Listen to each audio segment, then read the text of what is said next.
Municipal ఎన్నికల నేపథ్యంలో BRS దూకుడు పెంచింది. సంగారెడ్డి జిల్లా మాధారంలో మాజీ మంత్రి హరీష్ రావు ప్రచారంలో పాల్గొన్నారు. అక్కడి ఓటర్లతో ముచ్చటించారు. బీఆర్ఎస్ అభ్యర్థులను భారీ మెజార్టీతో గెలిపించాలని విజ్ఞప్తి చేశారు. మున్సిపల్ ఎన్నికల్లో కాంగ్రెస్ అభ్యర్థులను ఓడించి గట్టి బుద్ధి చెప్పాలని డిమాండ్ చేశారు.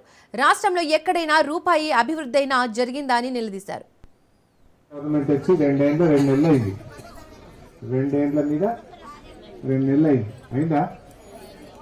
మరి 6 గ్యారెంటీలను కార్డులు పంచారు ఇంటింటికి. ఏమన్నారు? అవ్వా తాతకు 4,000 పెన్షన్ ఇస్తాము అన్నారు. అన్నారా? 4,000. ఇక డిసెంబర్ నెలలో ఇందిరమ్మ రాజ్యం వస్తుంది. రాగానే 4,000 వస్తాయి. నీ మన్మడి కాళ్ళు వస్తాడు, బిస్కెట్ కూడా కొనిస్తాడు. నీ మన్మడి వచ్చి నీ కాళ్ళు వస్తేటట్టు చేస్తాము, 4,000 ఇస్తాము అన్నారు. అన్నారా? ఇక పోచమ్మకు అప్పుడు కేసీఆర్ 2,000 ఉంటే 2,000 ఇచ్చిండా?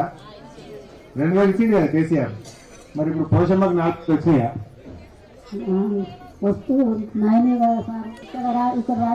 4,000 వచ్చినాయా ఎవరికన్నా? అదే 4,000 అని ఆశ చెప్పారు మనకు. ఇప్పుడు 26 నెలలు అయింది. 26 నెలల నుంచి అంటే ఎంత బాకీ పడ్డట్టు? నెలకు 2,000, 26 నెలలు అంటే ఒక్కొక్క అవ్వకు ఒక్కొక్క తాతకు 52,000 బాకీ పడ్డది కాంగ్రెస్ పార్టీ. పడ్డదా లేదా?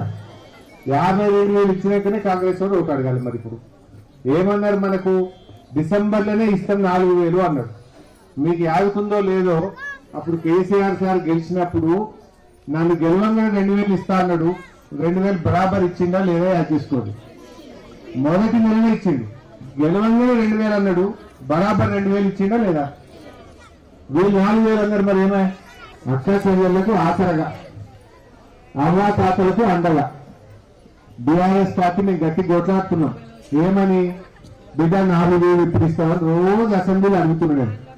మరి చెప్పింది అప్పుడు కేసీఆర్ సార్ కూడా ఏమన్నాడు? మళ్ళా గెలిపింది నేను ఒక్కసారి 4,000 ఇయ్య, ఒక ఏడాది 3,000 చేస్తా, మళ్ళీ ఏడాది 35,000 చేస్తా, లాస్ట్కు 4,000 చేస్తా అని కేసీఆర్ చెప్పింది. వీళ్ళు ఏమన్నారు? ఒక్కడేసారి 4 ఇస్తాను, ఇక డిసెంబర్లోనే 4 ఇస్తామంటే అందరు నన్ను గెలిపించారు.